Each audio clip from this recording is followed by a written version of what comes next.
Welcome. My name's Dave Neff. I'm with the Carnegie Museum Board of Directors, and I think I've been stirring the pot for maybe 4 or 5 years. I don't know. But anyway, I'd like to welcome you and thank you for coming. This is a celebration, folks. For those of you that don't know or didn't read the newspaper article, this is 24 months, 2 years that we have honored Century and Heritage Farms in Jefferson County, Iowa. We started with the idea back when things were a little bit slower, coming off of COVID, and what can we do to invite and get people to come into town? My wife had 2 aunts that were over in the Winterset area, and we remember going to the state fair, and they were inducted at the 100-year of the Century Farm level. And all of a sudden that started to ponder and say, well, how about Jefferson County? How about Fairfield? And we found that there are 14, at that time, 14 farms that are 150 years and more. And then the list went on for the Century Farm. So we've been doing this for 2 years now. We're booked all the way till the end of 2024. And then the beat goes on. And I'm sure there'll be more people that we're not aware of on that. But this is a special celebration because my calculations show 154 years in the same family. Well done. You don't look that old. You get a little bit more beard, maybe you will. But anyway, it's a celebration, and this is a time that we are recording, so we have this going forward for posterity. Jason Strong is on our board. He's been involved in Fairfield Productions with all of the pieces of the history of before time and up through most recently Parsons College that we had a great response to, and you've got 2 or 3 more that are scheduled. And so he's one of the prime guys on that. So without further ado, I'd like to thank you for coming. When we're finished, those of you that didn't get a chance, on the 3rd floor is where this display is with the photos and everything else that these folks have put together. But now it's time for the Fry family to tell their story to you. Please, Greg. Okay. Brittany. Well, as Brittany and I was kind of thinking about how to put this together, my thought was that I kind of walk through our history that I know, how I've been told, and I think that should always be done with one generation to the next, or it's lost. And so that was my mindset. So my favorite story to begin is David Fry was born around 1820 in Claremont County, Ohio. And as the story goes, and one thing I will say, I sat down with my grandpa Fry a week before he passed away, and he just passed away ironically, basically, had an aneurysm and passed away. But a lot of these stories he didn't share, and I'm not sure how much he knew. The older generation, a lot of times, didn't really talk about their history that much. So I'm not sure. I mean, there's a newspaper article about this, and so it begins with David Fry in Claremont County, Ohio, in the spring of 1840, and came with Timothy Day, came down the Ohio River and up the Mississippi to the Des Moines River, and ended up in Van Buren County, spring of 1840. And at that point, it wasn't a state till 46. So he went all the way back to vote for his friend, and who he'd worked for was President Harrison.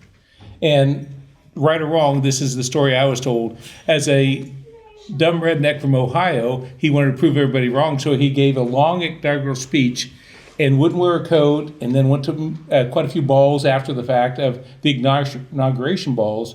And I don't know, it was a month or 2 later, he passed away, and he's still our shortest living term president yet to date. So that was kind of interesting. But then he eventually came back to Van Buren County and jumped up to Jefferson County. So he actually settled that area in the 40s, 1840s.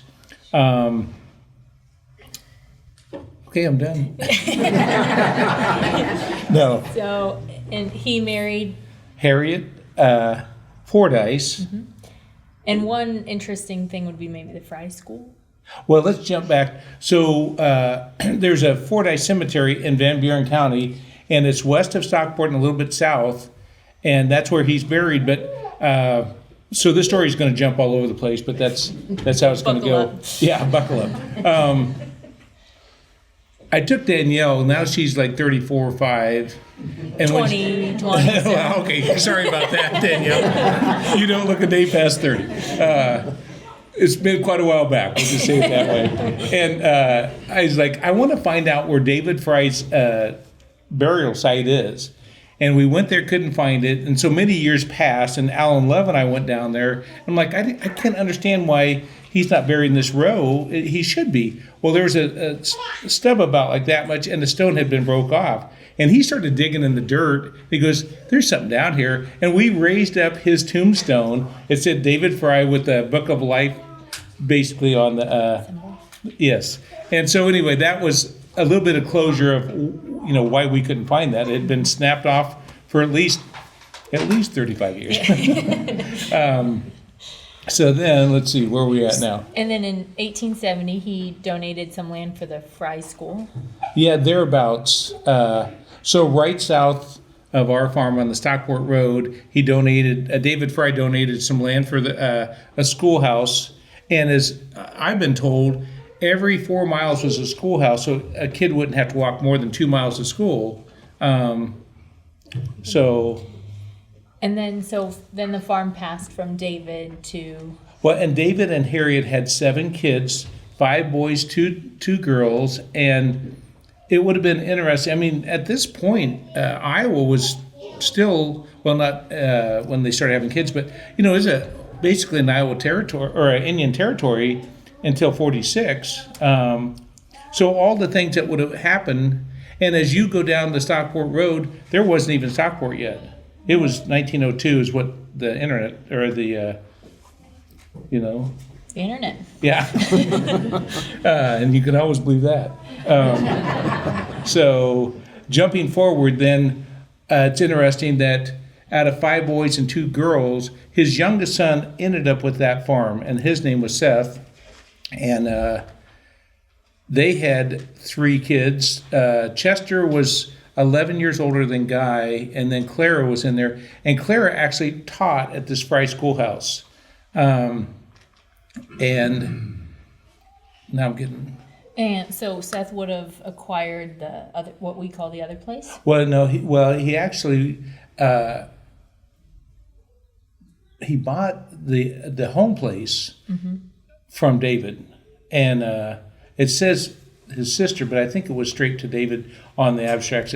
Since we're doing this, we got a little more involved in finding out what's really right and what's been told to us. So, and Seth would have carried the farm through the Depression. He did. Era. So all the hard times, good and bad times. I worked out there all day today, and just thinking about the history that went on, we have it awful easy this day and age, and what they persevered through. And David Fry and Harriet had 5 boys and 2 girls, but they lost a little boy too. So they really had 6 boys. So at times was tough back then. So it went from David to Seth, and then Seth passed the farm to who? Well, basically, this is a sad part of the story, but it is part of the story. He ended up losing his mind, and he ended up in Mount Pleasant. And Guy and Chester, his older brother, took that on. And they really, I don't know that they was prepared for it, but you persevere and you go through it. Yeah, there's just certain parts of history that you just don't even really share just because it's tough. But Grandpa was really proud of the fact that he was going to honor all the debts that they had from the neighbors that was loaning them money, that he was going to honor all those debts, and it took his whole lifetime to do that. And then later on, Chester's wife, and so Guy lived, north, and then Chester was south, and so it's just a whole string of Fries right through there. But Chester ended up basically wanting to get out of farming, and Guy took on the 380 acres that as a kid, it's been there since that time period. And one of the interesting things that you've always said is Guy was basically born on the farm and died on the farm. He lived his whole life. Well, when he got married to Helen McWhorter Fry, I remember, like it was yesterday, talking with him. He goes, I was born on this farm in 1899, and he didn't know it. A week later, he was going to pass, but that's quite a neat tape that documents that. But yeah, it's... And Grandma Helen would have had her chicken coop, right? Yeah. It still So stays they there. did what they did. One thing I will say too is what makes something last that long. Grandma Fry had amazing faith, and hopefully each generation has glue, the glue that keeps families together. And at that point, I would say Helen McWhorter Fry was the glue. Mm-hmm. They had 3 boys, and Glenn, Robert, which was my dad, and Donnie. And Donnie was killed in 55 in an auto accident. And then my father was killed in 60.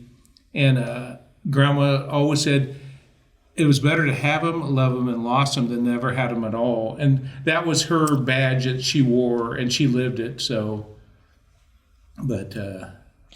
So as the farm moved, well, this is where it didn't take the traditional next generation down, right, per se. So it really went from Guy, and then who kind of became the caretaker as the generations moved down? Yeah, that's a good question. And to answer your question, it was Jim Allardyce, really. When I was a little kid, I said to Grandpa, "Hey, do you want to meet my friend Jim?" And he goes, "Yeah, bring him out sometime." So he didn't realize Jim was an adult. And that's how Grandpa Fry met Jim Allardyce. And that was when Mom and Dad was dating at the time and got married in 68. And I might get this a little out of order, but he loved Jim Allardyce so much, he wanted to just give the whole farm to Jim. And Jim said, "Oh, you can't do that, Guy. You have a living son in Seattle, Washington, and then Jim and Joanne, and then 6 grandkids." So he went back to the lawyer's office because he'd already had the will wrote up and changed it to break it in 3 parts. And one thing that's interesting, I remember some people said he had no idea what kind of mess he was leaving for his family. And the bottom line was Grandma Fry being an amazing Christian woman, and Jim Allardyce, and the staples, the glue of the family.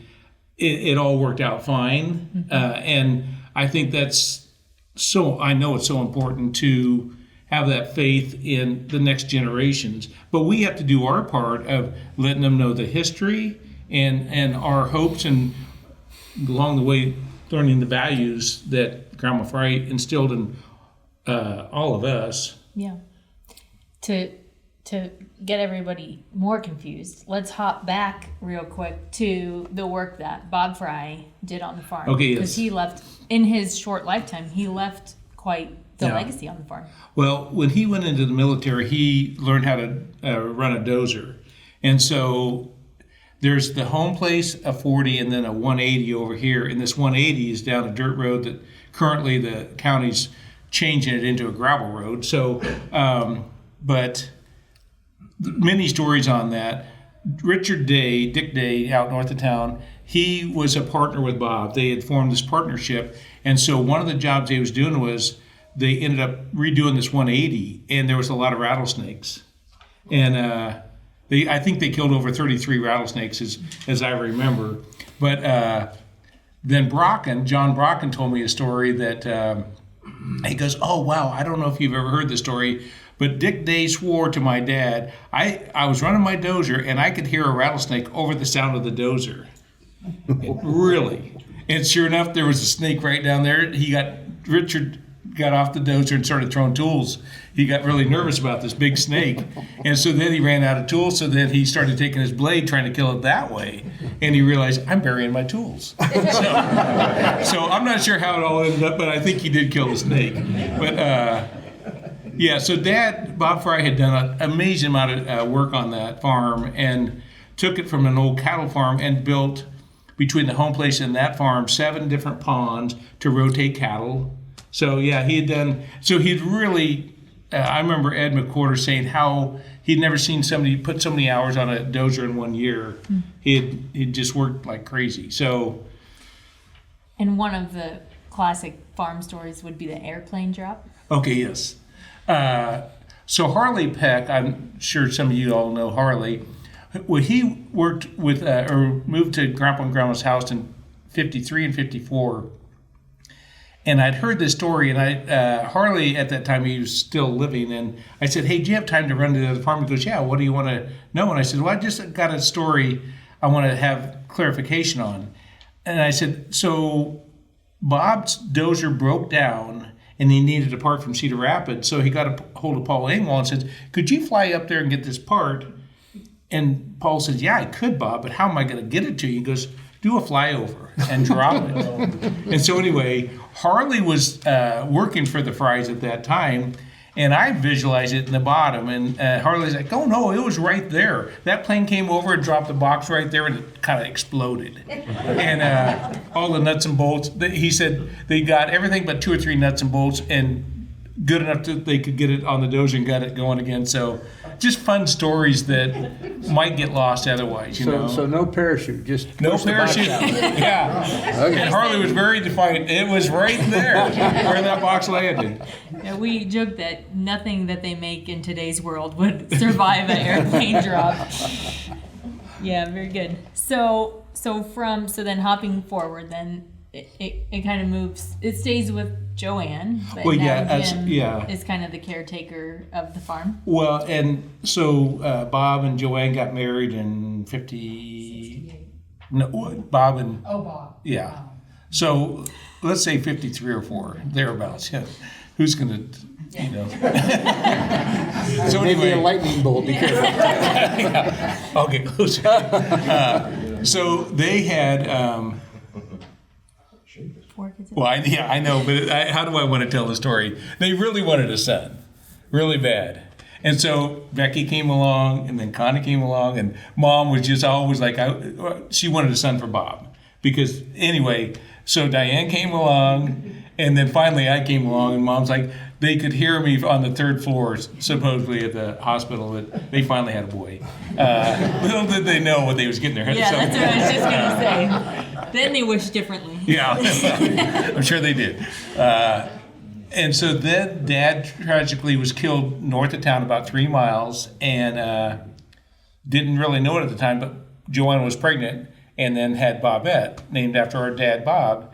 And so that, you know, at the time it was tragic, but it seems like if you have the faith to persevere, it will work out one way or the other. So then Jim had Joanne as kind of a housekeeper early on, and Joanne, my mom, worked for the Whitneys also.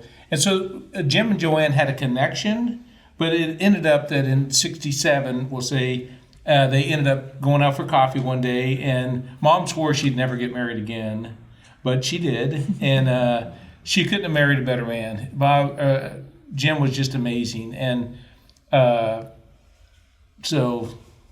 Yeah, and just a fascinating thread to the story of the Fry Farm, that you have someone who has 3 sons, and you think, well, surely one of these 3 sons, or you might even wonder which of the 3 sons, and it ended up being a stepson that really became, or not a stepson, I don't even know, your son's widow's new husband, that ends up taking over the farm and loving it so dearly. So that's a neat part of the story. And one thing on that, I remember going out there about every night to the farm, and I had projects I wanted to get done, even young age, and Dad's like, you need to go talk to Guy for at least a half an hour. I'm like, oh man. Well, he would tell stories, and then he at the tail end, he would forget where he's at, and I'd heard it so many times. Was it this? Oh yeah. He would take off on that story again. So I'm doing the same thing now. That's why Brittany's up here. She knows a lot of the history, but I always love when one of the kids say, and it's usually Brittany, I've never heard that story. So we think he's making them up now, because we're pretty sure we've heard them all. Yeah, not all of them. So then from Grandma Joe and Grandpa Jim, it ends up that you and Mom acquire the farm. Yeah, and it's really pretty cool how it all went about. I don't know how much detail you want to go into, but basically, you have to have a caregiver, or you know, of who's going to take care of something. And as a little kid, I always was hoping to buy the farm. And so I bought rental houses and everything else, trying to secure that. And it ended up working out. And so, yeah, that was the cool thing is, even if things are tough, family comes first. And I think that's where this day and age, especially, we get caught up in, I want to have 2,000 acres or whatever it may be. And there's divisional things in that mindset, and the family can fall apart. And we see it all the time. And it's really, once again, I'm going to go back to Helen, my grandma, our grandma, of her faith instilled in me that you just got to get along one way or another. And one other statement I will say, so we ended up buying a cousin's share and then mom and dad's, and dad said, you got to make your sisters happy. Well, I didn't understand it at the time, really, and that's what happened is, it all worked out. And For the first time in your life, you got to make your sisters happy. well,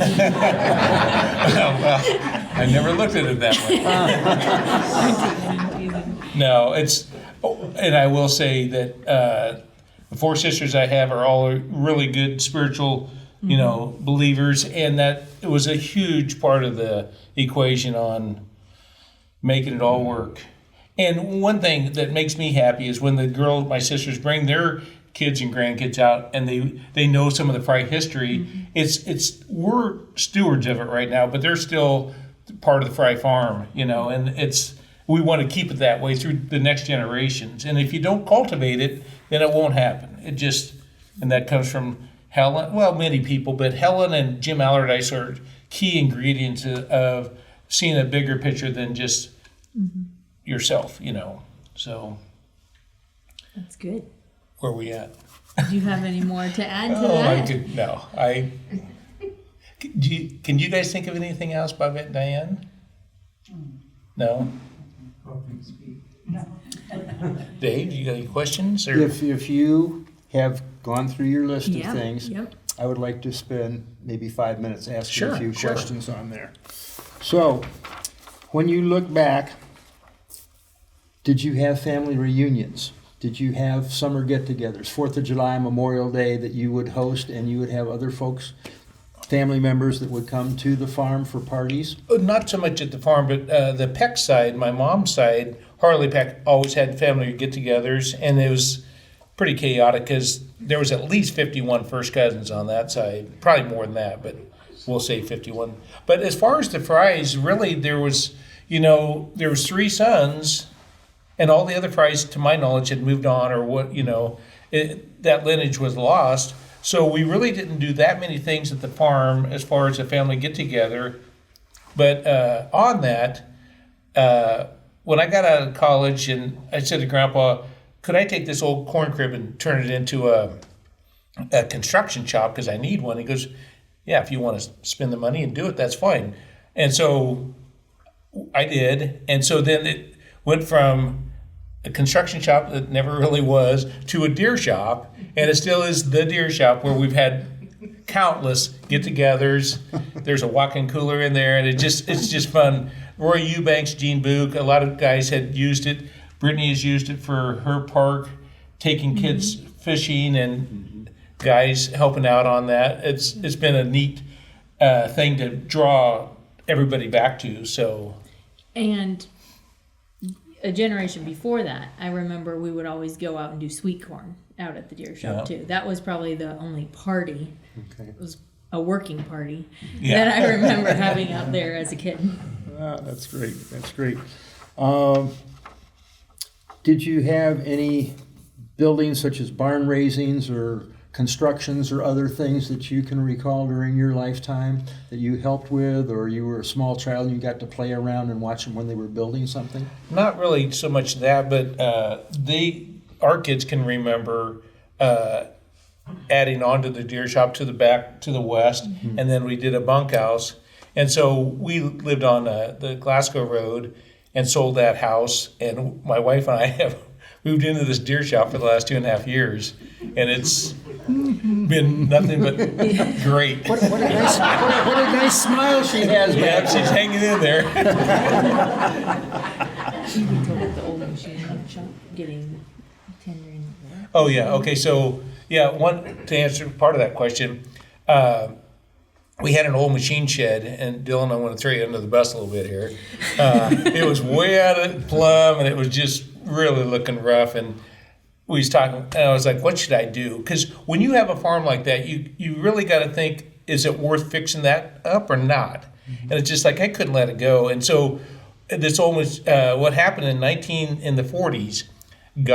Grandpa said, I want to put a shop up. And they said, you can't do that. There's a war going on. It's between 41 and 45. And they said, unless you put a corn crib on the west side, I mean, that would work. And so he did. So that's the shop that we fixed up. And I could just feel my dad and my Uncle Donnie and Dad saying, we finally have a shop, Donnie, that we can actually work on. And he was a very good mechanic in high school and into college, or into the when he was in the military. So, but as far as eventually we're going to tear down a few more things, which is kind of sad, but progression. And so, but Very good. Okay, I've got one more. Do you remember stories from Grandma and Grandpa about making a transition from horses to cars, taking wagons, tractor pulls, other activities that may have involved more than just the people, but having equipment and other things going on? Well, as a kid, I remember he had a 30-20, and that's in the display, a model of that. He definitely never got away from the horse love, loving horses, and his brother really never got into the tractor. That's why Chester wanted to quit early on, because he didn't want to make that transition. And I think Grandpa would have, and Grandpa did, he bought different tractors and things, and Jim Allardyce helped him on that aspect. But I can't think of too many things on that aspect, but That's fine.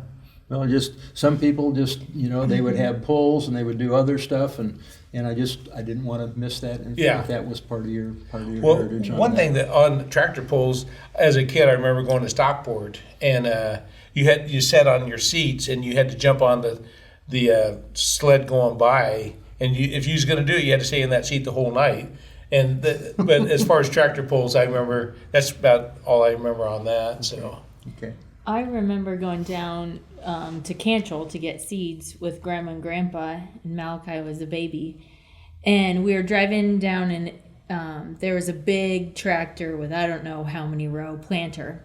And we were just kind of driving along, and Grandpa Jim just said, I remember as a kid, planters just being a few rows wide. And that was all he said. And I remember thinking, wow. Like, it was just so amazing to think of what he saw in his lifetime, to watch, when he sold his combine, just what the technology change and the land change that he saw in his lifetime is pretty impressive. Sweet. Yeah. Sweet. I would like to open it up if any of the folks who are in the audience, I know he invited sisters, but if there are other folks that have questions that they would like to direct to the front table at this time. No I hands? have a question. Please, Di. I happen to notice that a trait of yours is to collect stuff. Yes. Lots of stuff. And I'm wondering, is that a fried trait? Or is what you collect related to family at all, or it's just kind of a Greg Fry thing? it's kind of a Greg Fry thing, but the Great question. thank you for that. Actually, glad I opened it up.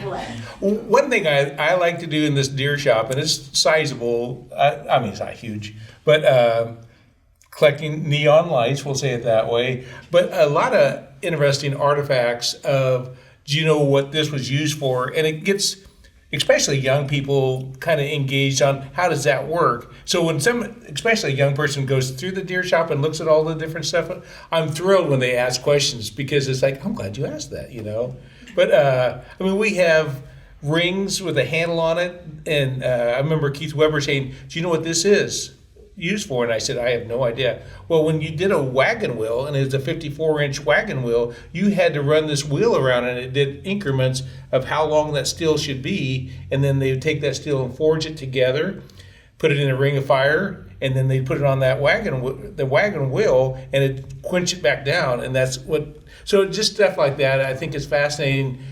That's what's so great about this museum, because it's loaded with cool stuff like that. But some of the stuff I collect, I could probably not collect. My wife might be a little happier. That's on a recording, so. Yeah. I said might. So. Yeah, when we were doing the display, I said, so, of what stuff in the deer shop can we put in the display? And there's actually very few fry farm things in the deer shop museum, which was a little surprising to me. So. Any other folks that'd like to participate from the audience? I see a lot of smiles, but I don't see any hands, so I will do a wrap up then for you. I want to thank you personally for coming. I'm going to give you a 2-minute reflection over the last 5 years. When we got involved, there was something called COVID. Excuse me, I need to move over here, thank you. Something called COVID. Prior to COVID, we would have attendance at this museum of 250 to 300 people per year. COVID came, as everything else, we shut down. We brought in some other folks to help out during that time. Jake Schmidt was brought on, and he is currently our curator. He is a very outgoing, outreaching person. And we then lost Gene Lutke, had been president of the board, and then Mark Schaefer. But during that time, things started to happen. Like I said, 2 years ago, this is when this program began. In 2022, we had 2,500 people come through the doors. That's why we had you sign this sheet. 2023, we had 5,000 people come through the doors. We have 2 bus tours coming from Des Moines in May. People are learning about it. You folks are part of the history. And by having this video made, we can direct people to YouTube or whatever Jason has, so people can look at this history, but where we have come and where we are going. Fasten your seatbelts, folks. You're part of the history on that. I have 2 that I'd like to recognize. Mother and daughter are both on our Carnegie Museum Foundation board, and they make that happen. And the foundation is responsible for this building as far as the maintenance and ongoing pieces. This was built in 1893. Let's call it 1893. I don't have the documentation. This is the first time that the mortar has ever been tuck pointed and replaced since it was originally constructed. It was well built. We have to have some more support pieces going, but the next piece is, starting on Tuesday, new windows will start to go in around here. One person I need to reach out was his old Lee Gobble, and he left a good chunk toward our museum. Other pieces have done the same. People have done the same thing. And so the foundation is there as a 501c3 to receive, invest, and then allow us to do these construction things. So, I have to add Martha. one thing. You have to remember Paul Sells and Ben Taylor. Paul Sells, Ben Because Taylor. Those 2 men, because of my being in the cipher store, those 2 men, even in bad weather, they'd meet here and work. I mean, talk about devotion to Carnegie. I mean, they were 2 characters. They really were. And, many of you know or knew Ben Taylor. And Paul Sells was very quiet. But the 2 of them were so immersed in this museum. I just have to add those 2 days. They volunteered and they volunteered and they volunteered. They did. And many of their pieces are still here for people to see They today. both retired, and it's like, this is where we'll spend our life. When I was coming up the stairs, there were the few of the family that were stopping to look and see if the buffalo was still there. And yes, it is, because a lot of people come in and say, is it still there? During COVID, we hired I can't think of the technician, but taxidermist. Thank you. Right T, but wrong. Yeah. Taxidermist, and it was brought down, took it to the basement. He says, I don't want to take it out of the building. And it was fluffed and buffed and redone, and then it was put back up. So hopefully he's good for another 120 years, because I'm not going to worry about it. Oh, it is, okay. I thank you for coming. There is a display on the 3rd floor if you take the elevator up, because stairs don't get you there because they're locked and other things. And you come in, there's a sign, and then you go toward the north wall. And there is a display case that we have filled for, this is the 24th month, as I said earlier. If you haven't been up there, please take time, because the family has a beautiful presentation, photos, and other memorabilia on that. Thank you very much for your continued support. We appreciate you being here, and we'll do one of these again next month. Thank you for coming.